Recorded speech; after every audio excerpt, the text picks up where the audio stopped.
So sa SSS, paano ba ma-qualify dito sa disability benefit natin?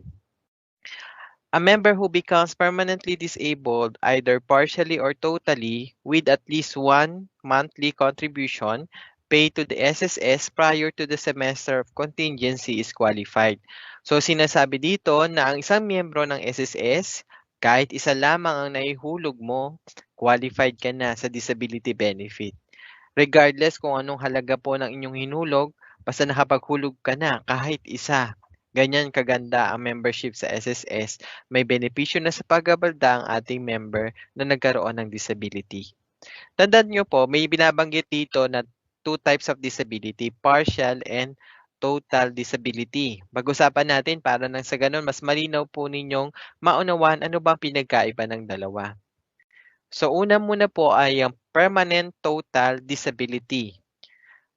From the word total, it is a condition wherein an irreversible state is reached and the member who is suffering therefrom is completely and permanently prevented from engaging in any gainful occupation. Kumbaga, sila po ay nagkaroon ng pagkabalda at ito'y pinipigilan na sila para magkaroon ng maayos na pamumuhay.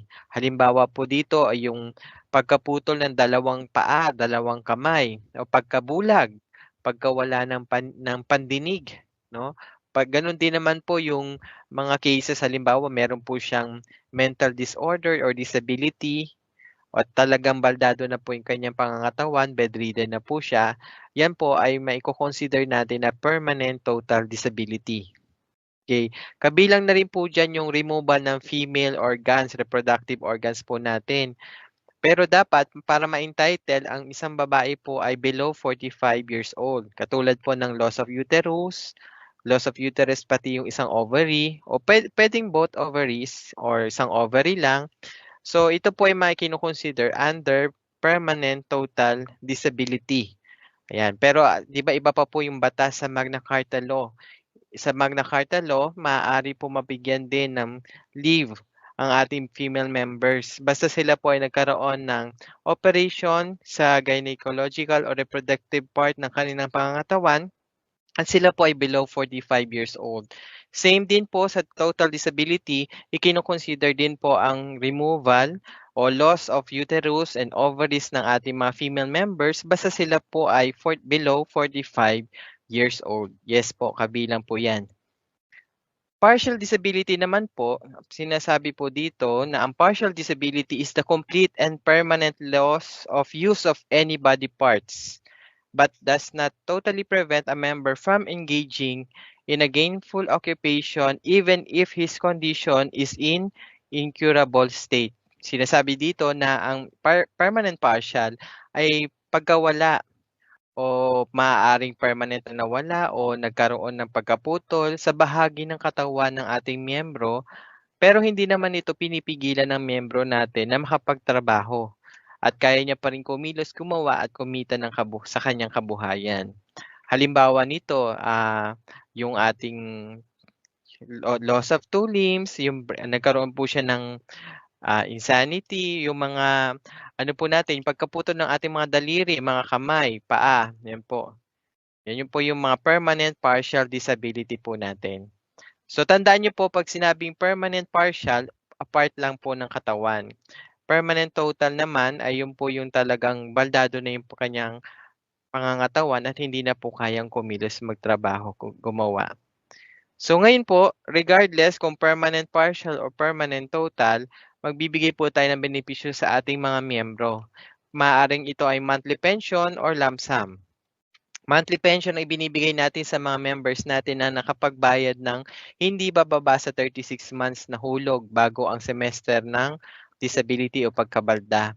Lump sum naman ang ibinibigay natin sa ating mga members na hindi na-meet yung 36 months or 3 years na contribution bago po yung semester ng pagkabalda. Ganon din, lump sum din ang binibigay natin kung ang kanyang disability ay partial at naaprubahan lamang ito for 12 months. For less than 12 months, lump sum amount din ang ibibigay ni SSS. Okay, so yan po yung ating types of payment sa disability, monthly pension or lump sum. Okay, tandaan nyo lang po, disability, at least one contribution. Pero kung meron kayo at least 36 months, monthly pension yan. Kung wala naman, 36 lump sum. May dalawang uri ng disability, partial and total. When we say partial, a part of the body ang nagkaroon ng disability, pagkabalda. Pag sinabi namang total, it prevent the member, yung ating membro na nagtatrabaho, o kahit hindi nagtatrabaho, kahit self-employed voluntary member pa yan, na makaiwas o pinipigilan na makapagtrabaho, gainful occupation, maipagpatuloy ang kanyang sarili. Ito po ay tulong natin sa ating mga members. So, ngayon, ang next question is, magkano ba ang monthly pension?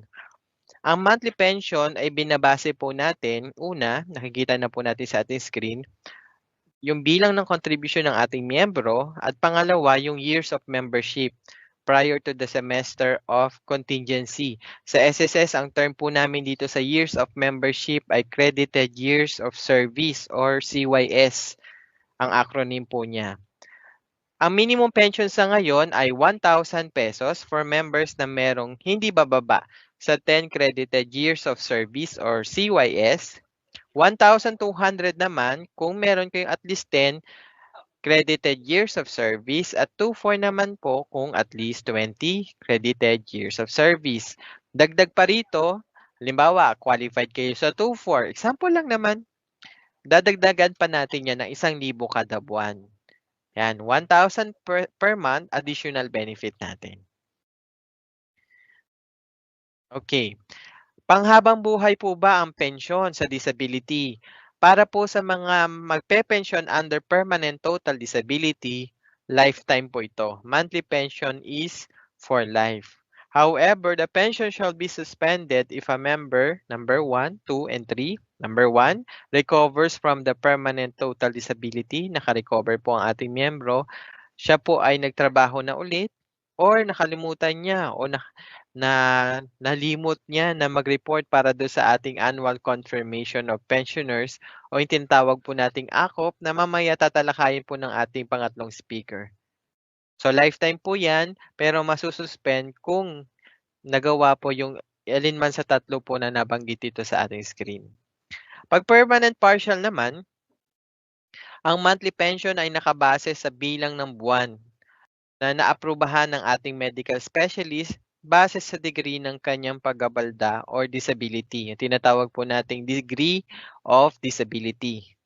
Okay, kung halimbawa ang isang miyembro naman ay merong same illness, injury, pero nagkaroon ng ibang kondisyon, nagkaroon siya ng ibang kondisyon at lumala, sabihin natin, sa nakakalungkot na paraan na lumala ang kanyang disability, o nag-progress ang kanyang disabling manifestation, maaari po siyang ma-entitled ulit sa additional disability benefit. Siyempre, evaluate muli ng ating SSS medical benefits specialist ayon po sa mga patakaran sa SSS. Next question, magkano naman o paano binabayaran ang monthly pension or ang benepisyo sa pagkabalda sa SSS? Ang monthly pension ay binabayad natin sa UMID ATM card kung kayo ay meron ng UMID ATM card. Sa ating mga participants, kayo ba ay meron ng UMID or SSID? Kung yan ay UMID ATM card, automatic dyan natin ipapadala. Or kung wala naman, yung mga nakarehistro po ninyong bank account or e-wallet account sa inyong disbursement account enrollment module or DAEM sa inyong my.sss account. So, dyan po natin ipinapadala ang benepisyo. Ngayon, nalaman na natin, maaari pala akong mabayaran ng lump sum or monthly pension. Depende sa bilang ng aking hulog at sa aking uri ng pagkabalda or disability. Ano pa ba ang pwede kong matanggap sa SSS maliban sa pension? Meron pa ba? So, meron pa po. Ito po ang mga additional components ng disability benefit. Number 1 is the supplemental allowance ng 500 pesos. On top ito sa inyong basic monthly pension.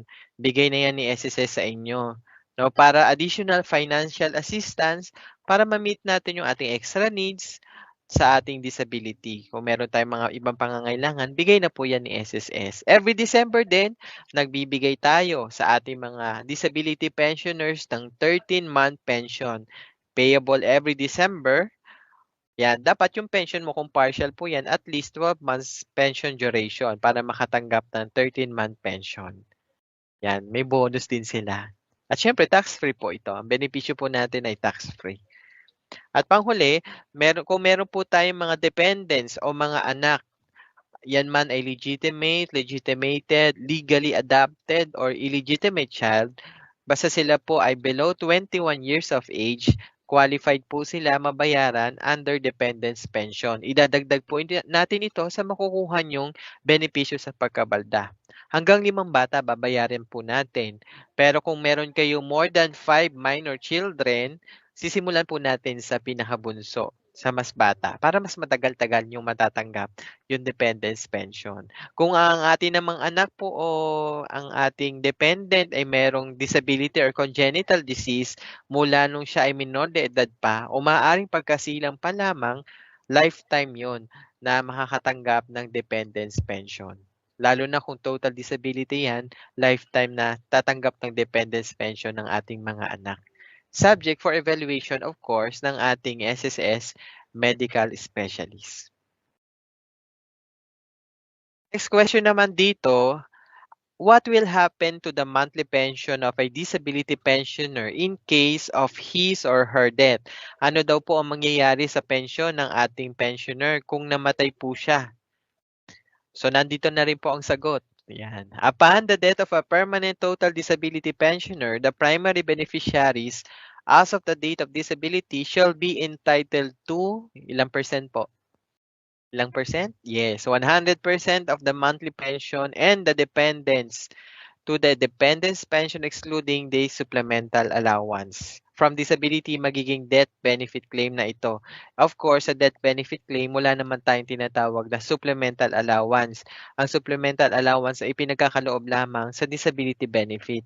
100% of the monthly pension plus dependence pension ang ipapasa natin. In the case of partial disability pensioner, the monthly pension will stop when he or she retires or dies.